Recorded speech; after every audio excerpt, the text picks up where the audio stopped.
platformii kanarraati kun akkuma argitan yeroo baay'ee irraa withdraw godheen jira kun akkuma argitan successfully payment jedha hundumti isaa jechuudha yeroo tokko birrii 300 irraa baaseera birrii 900 irraa baaseera birrii 1100 yeroo irraa baaseeru qaba kun akkuma argitan bakka kanallee birrii 6100 yeroo irraa baase qaba 3500 5100 500 jecha yeroo baay'ee kun akkuma argitan irraa baasan jira jechuudha platformii kanarraati isinis hojjettanii haala kanatti yeroo hedduu irraa baafachuu dandeessu viidiyoo guyyaa har'aa keessattis irra deebiidhaan viidiyoo kan isiniif hojjedhu waan ta'eef akkamittiin akka hojjettan warra isiniif hin galles viidiyoo kana keessatti isiniif gala jedhee yaada jalqabaa kaasee hanga xumuraatti tokko tokkoon isinitti agarsiisaa jechuudha.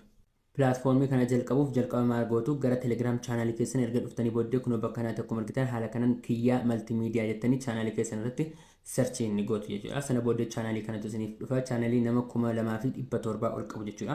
Sana booddee erga isara search gootan ergattanii booddee maal gootu kun bakka kanatti hojii online sirrii kan jedhu barreeffaman kan barraa'eeru jira isa pin godhee isiniif kaa'een jira yoo bakka kana dhabdan kun bakka kanatti hojii online sirrii kan jedhu bakka kanatti quraan argachuu ni dandeessu. Kana booddee bakka xiyyaan itti isiniif akeekee jiru kana linkii isaa al tokko irratti tuquudhaan gara fuulduraatti inni dabarfattu.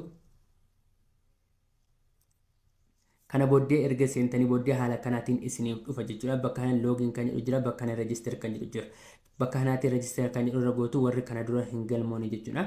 Register kan jedhu irra erga keessanii booddee maal gootu bakka kanatti lakkoofsa bilbilaa keessan 9 jettanii jalqabdanii bakka kanatti ni guuttu. Kana booddee bakka kanatti password keessan ni guuttu. Itti aanuudhaan ammallee password keessan irra deebitanii bakka kanatti ni guuttu jechuudha. Ishiin kun referral code dha. Linkii namatti yeroo seentan isiniif kennamti. Ishii akkasumatti dhiistanii bira dabartu.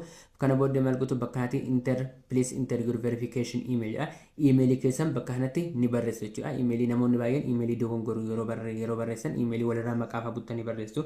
Emailii keessan maqaa osoo walirraa hin butiin sirreessanii bakka kanatti ni barreessu jechuudha. Kana booddee maal gootu verification code kan jettu bakka kanatti ni jirti. Ishii immoo isaaf deni guutuu kun fuuldura kana ni jirti. Fakkeenyaaf bakka kanatti